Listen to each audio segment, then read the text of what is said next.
Bienvenidos a Energía 21. Estuvimos hace unos días en el Senado de la Nación porque en uno de sus salones, en el Arturo Illia, se desarrolló un encuentro internacional llamado Agua y Energía, necesidades apremiantes del planeta. Esto fue convocado por el senador Fernando Pino Solanas, quien venía de representar a la Argentina en un evento realizado en el Vaticano. Y este evento que se realizó en el Vaticano, cuyo título fue Proteger la Tierra, dignificar la humanidad, es el preámbulo de la próxima encíclica que dará el Papa, se estima hacia mediados de junio, cuya temática es el ambiente, cómo proteger el ambiente, cuál es el rol de nosotros frente a la cuestión ambiental. En este encuentro internacional en el que estuvimos en el Senado, nos pareció importantísima las palabras de un director ejecutivo norteamericano, de una empresa norteamericana, que hace referencia a la condición social, ambiental, ecológica, observada luego de que Estados Unidos ingresara a esta nueva tecnología conocida como fracking. Vamos a quien hace posible el encuentro y ya compartimos con usted los extractos más destacados de estas exposiciones desarrolladas en el Senado de la Nación. Presenta Energía 21, FEC, Federación de Entidades de Combustibles.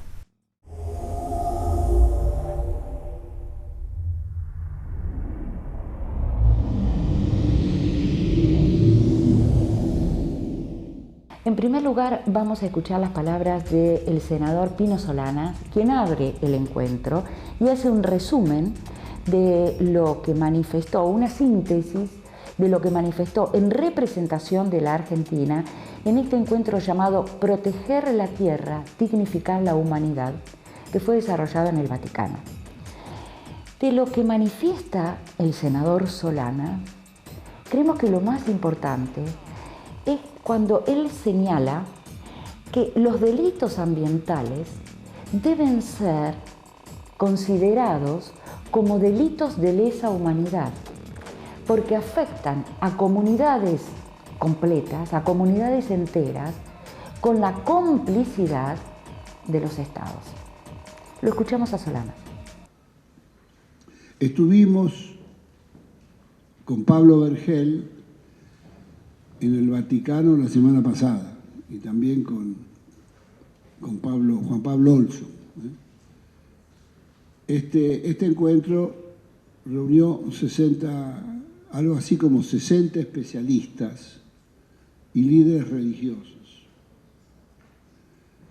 Estamos en vísperas de la gran encíclica ambiental que desde que llegó a Roma Francisco puso como uno de sus grandes líneas de trabajo. Por supuesto, cuando uno trata el tema ambiental, trata el modelo civilizatorio y trata los sistemas de producción, es decir, mete en juego todo. Nosotros lo entrevistamos al Papa en noviembre del año 13, iba a estar en el 14. He tenido algunas correspondencias con el Papa Francisco. La última me dijo que iba a estar en marzo. Estamos en mayo y a lo mejor está en junio. Por supuesto que va a estar antes de la gran cumbre ambiental de París, que es en los primeros días de diciembre. Acá en esta mesa hoy nos reúne un tema central, que es la preservación del agua. Lo que se ha mentido en la Argentina sobre Vaca Muerta y sobre el fracking. Esto es una vergüenza. Y es una vergüenza que la clase dirigente se haya tragado ese globo. Porque todo esto lo dijimos en el Senado con motivo de la reforma de la ley de hidrocarburos, hecha a la medida de la explotación de la nueva Arabia Saudita, que es Vaca Muerta. para mantener la posibilidad de explotar el petróleo y el gas no convencional, hubo que llevar el barril a $80 de piso. Fíjese en la paradoja que hoy en la Argentina se subsidia por cerca de 6.500 o 7.000 millones de dólares anuales a las petroleras. En definitiva, vivimos en una Argentina absolutamente desinformada. Desinformada por la acción de las corporaciones petroleras. Nadie se anima a ponerlas en caja. No hubo ningún gobierno argentino, desde la reforma petrolera y privatización de Menem, que se animara a hacer cumplir los contratos y las concesiones. No repusieron las reservas, como es ley en la industria hidrocarburífera, lo que se saca se repone, y finalmente Argentina perdió el autoabastecimiento. ¿Qué quiere decir con esto? Perdió el autoabastecimiento de una producción de petróleo muy barata que tenía, lo que le permitía asegurar costos industriales bajos, porque los combustibles y la energía es el primer insumo, como ustedes saben, de la construcción de la cadena de costos en la producción y en la industria. Es decir, estamos re jodidos, ¿eh? La preservación ambiental siempre es un costo adicional y caro, ¿eh? Ninguno lo hizo cumplir. Los desechos petroleros todos al suelo, piletones al aire libre que se desbordan, todas las napas de agua potable aledañas a los yacimientos petroleros están contaminadas. Yo le he filmado y he acercado encendedor o fósforo a sacar agua de cualquier pozo y flamea. Todo eso se dijo, el daño ambiental seguramente está más cerca de los 15.000 o 20.000 millones de dólares si se pudiera remediar, pero no, acá se indemnizó a Repsol, nosotros lo indemnizamos a Repsol, ¿eh? Entonces, esta es la vergüenza de quienes han gobernado la Argentina.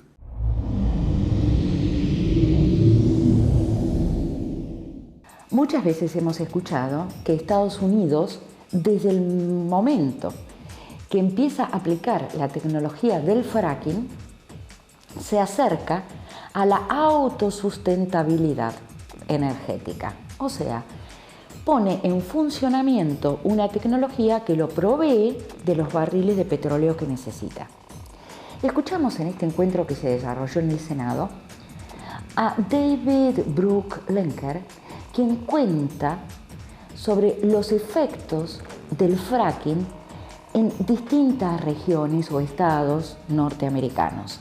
Recordemos también que no todos los estados de Estados Unidos permiten el fracking. Hay algunos que lo han prohibido. En aquellos estados donde no se ha prohibido, es infinidad la cantidad de pozos, es alarmante los temas vinculados al agua que ya hace falta, como en el estado de California, donde hoy el litro para consumo humano, el litro de agua está restringido. Y los temas vinculados a los movimientos sísmicos en alguna región norteamericana también son alarmantes. Finalmente, Brooke se pregunta, ¿es sustentable este sistema que se está implementando? Lo escuchamos y luego cada uno sabrá responderle a Brooke. Así que voy a empezar con la siguiente pregunta. ¿Cuánto petróleo usa el mundo? Son aproximadamente 10,2 millones de litros por minuto. Esto, para ponerlo en otros términos, equivale a 4 piletas olímpicas de petróleo por minuto. Y eso ocurre a cada minuto, cada hora de cada día que transcurre. Nos podemos hacer la siguiente pregunta muy simple, preguntarnos si eso es sostenible. Entonces, ¿dónde se produce la extracción? En todo el mundo, las nuevas tecnologías de extracción, también conocidas como fractura hidráulica o fracking, han permitido estas nuevas tecnologías que las reservas de gas natural y petróleo que no eran explotables antes, y esta perforación que ahora es más profunda, que es horizontal y que además usa los métodos de inyección, hace que esta explotación sea posible usando millones de litros de agua, miles de litros de sustancias químicas y miles de toneladas de arena. Y este mapa muestra los condados de los Estados Unidos donde ya hay actividad de extracción y las zonas más oscuras es donde esa extracción es más intensiva.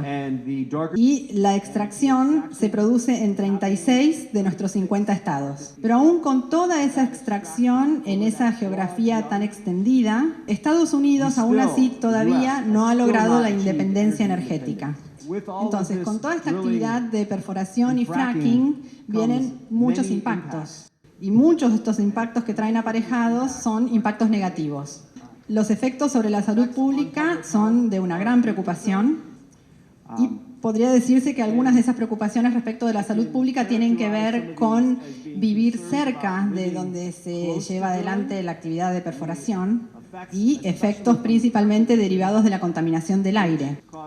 Y son efectos que tienen como resultado sangrados de nariz, dolores de cabeza, sarpullidos y, en algunos casos, potencialmente cáncer o incluso la muerte.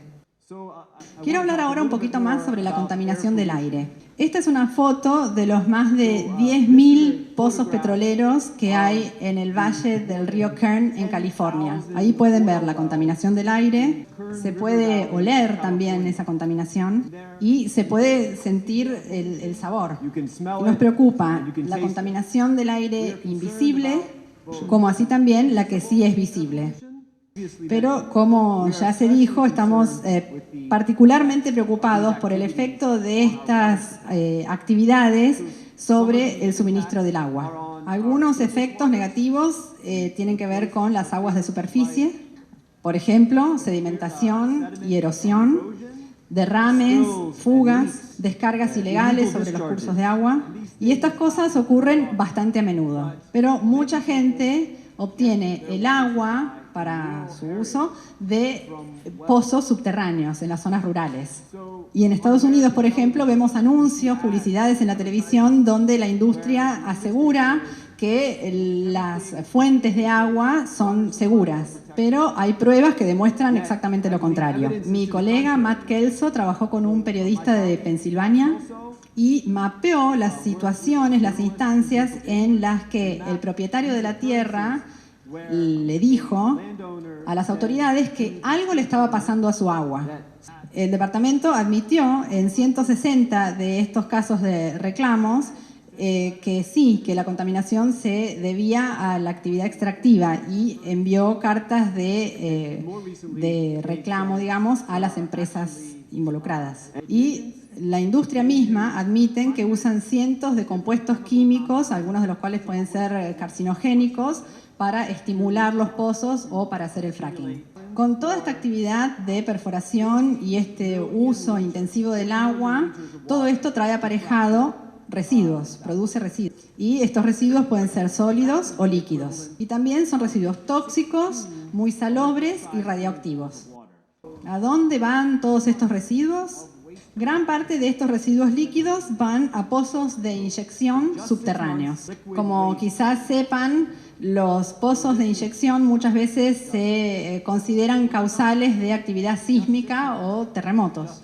Y se han hecho estas asociaciones entre los pozos de inyección y los terremotos en estados como Ohio, Texas y también Oklahoma. Con toda esta producción, el producto tiene que llegar al mercado o a los usuarios finales. Así que en Estados Unidos estamos experimentando la construcción de miles de kilómetros de ductos. Y con los ductos se generan toda otra serie de problemas, por ejemplo, derechos de propiedad, destrucción de hábitats, fugas, derrames y riesgos de explosiones. También nos preocupa el creciente transporte del petróleo por vías ferroviarias, en donde ha habido muchos accidentes, explosiones y fatalidades en relación con esto. Con esta industria también se produjo el crecimiento de la extracción de arenas, porque en el proceso de producción se necesitan miles y miles de kilos de arena para poder realizarlo. Entonces en Estados Unidos hay gran cantidad de extracción de arena en los estados superiores del medio del país. Y con eso se produce la destrucción de las tierras agrícolas y de los bosques. Hay un tema que es de gran preocupación a nivel personal para mí. Son los efectos de las actividades de perforación en nuestras zonas de reserva, en nuestros bosques, y pueden incluir problemas como la fuga de metano crudo a la atmósfera. Y como sabemos, el metano crudo es un gas de invernadero muy potente. Los dejo con este mapa que muestra los miles de pozos y de superficies de explotación en las costas del Golfo de México en los Estados Unidos. Creo que esto destaca la pregunta que se nos plantea. ¿Es esto sustentable? ¿Y qué significa esto para el futuro de la humanidad y el futuro de nuestro planeta?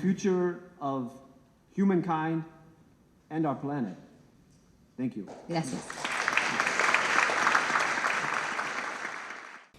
Bueno, en esto de implementar una nueva tecnología como es la del fracking, más allá del tema tecnológico, si es bueno o no, si es aconsejable o no, hay toda una cuestión que no puede dejarse de lado y que es la cuestión social.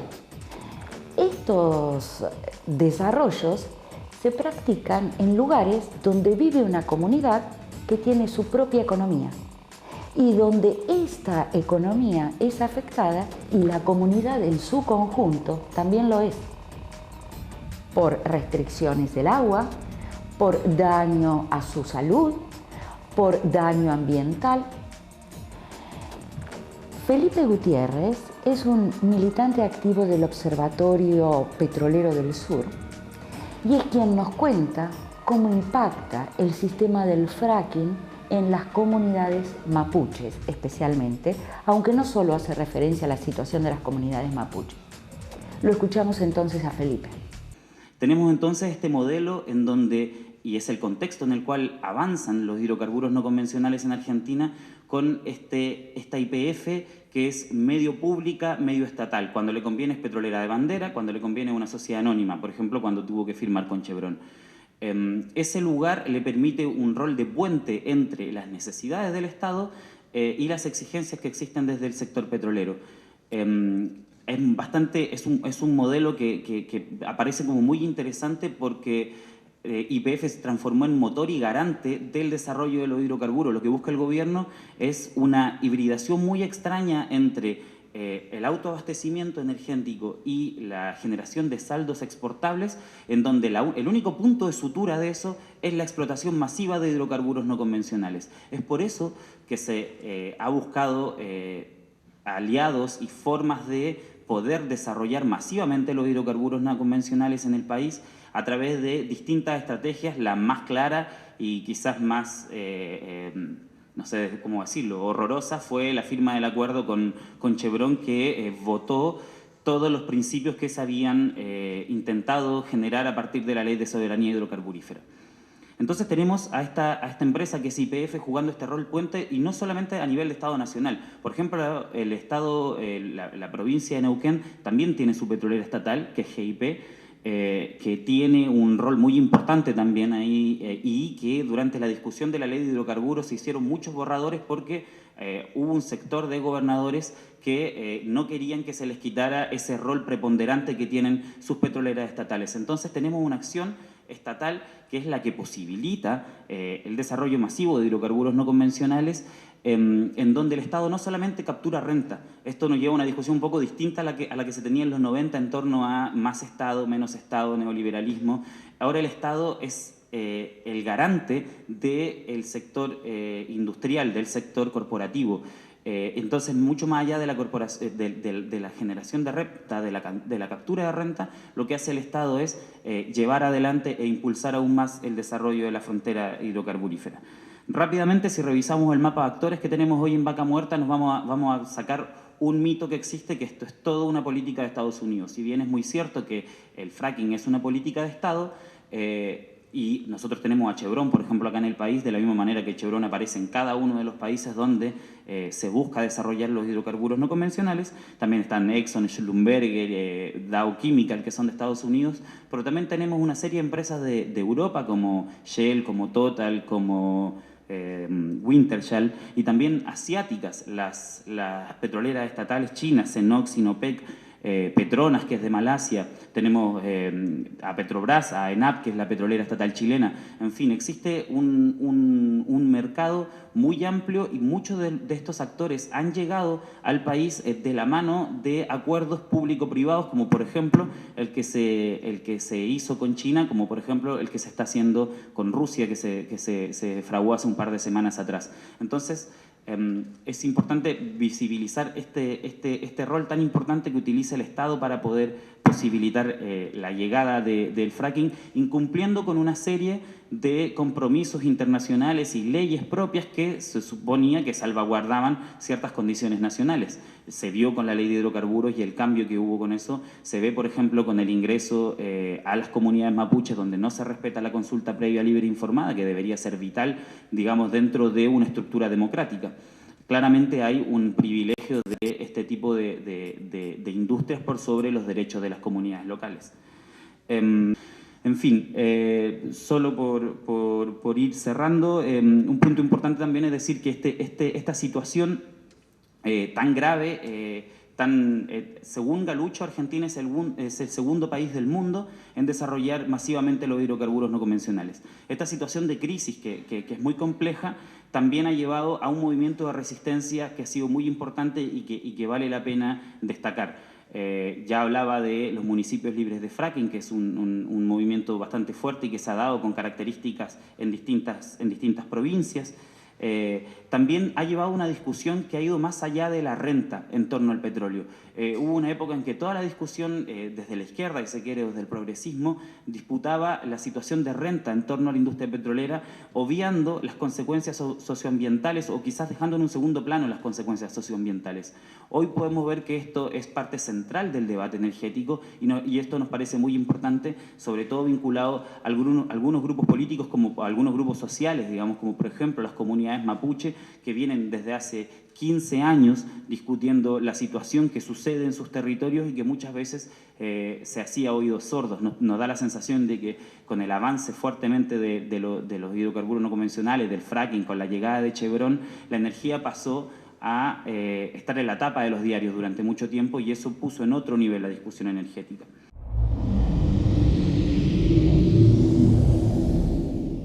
Finalmente vamos a escuchar a Fray Agosta. Es un científico, integrante de CONICET, es también docente en la Universidad Católica Argentina.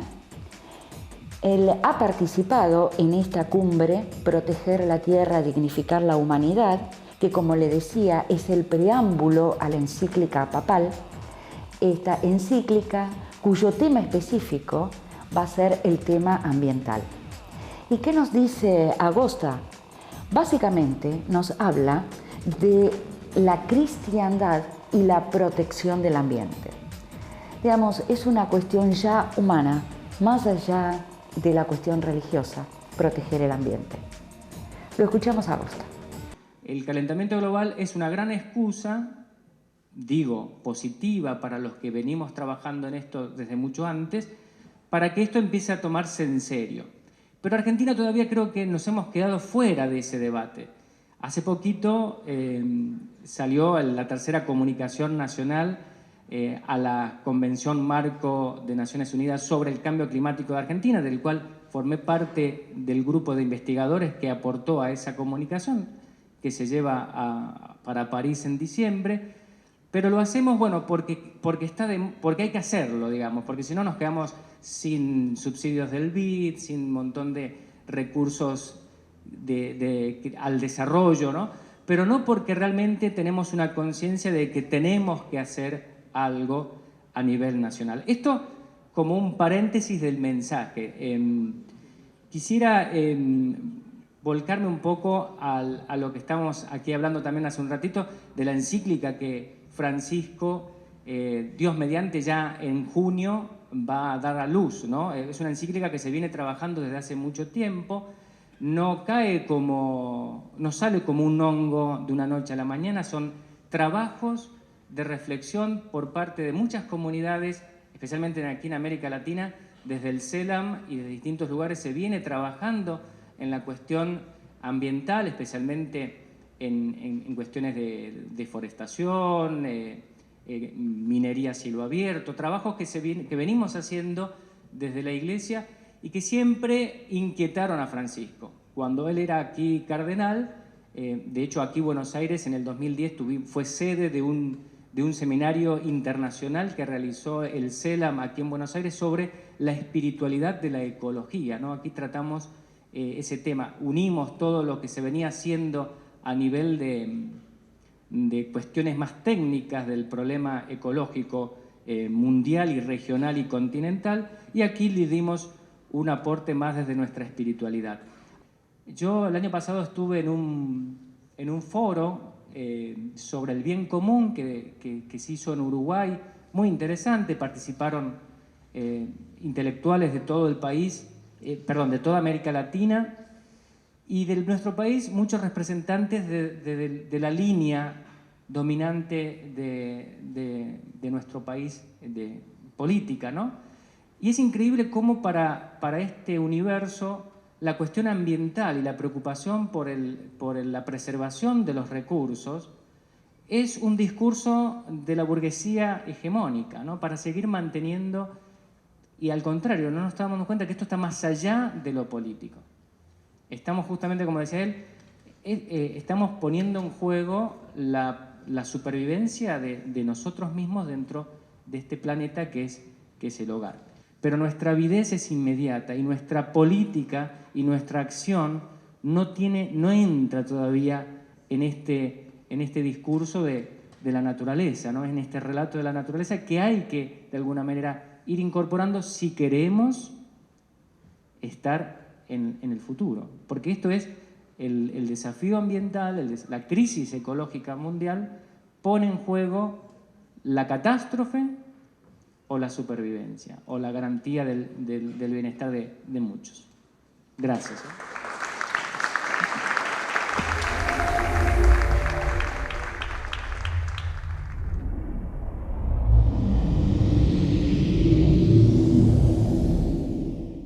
Nos estamos despidiendo, nos encontramos dentro de 7 días en este mismo lugar.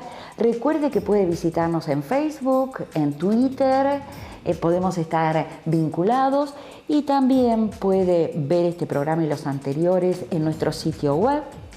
En fin, tenemos muchos modos de encontrarnos. No deje de estar con nosotros. Hasta dentro de una semana.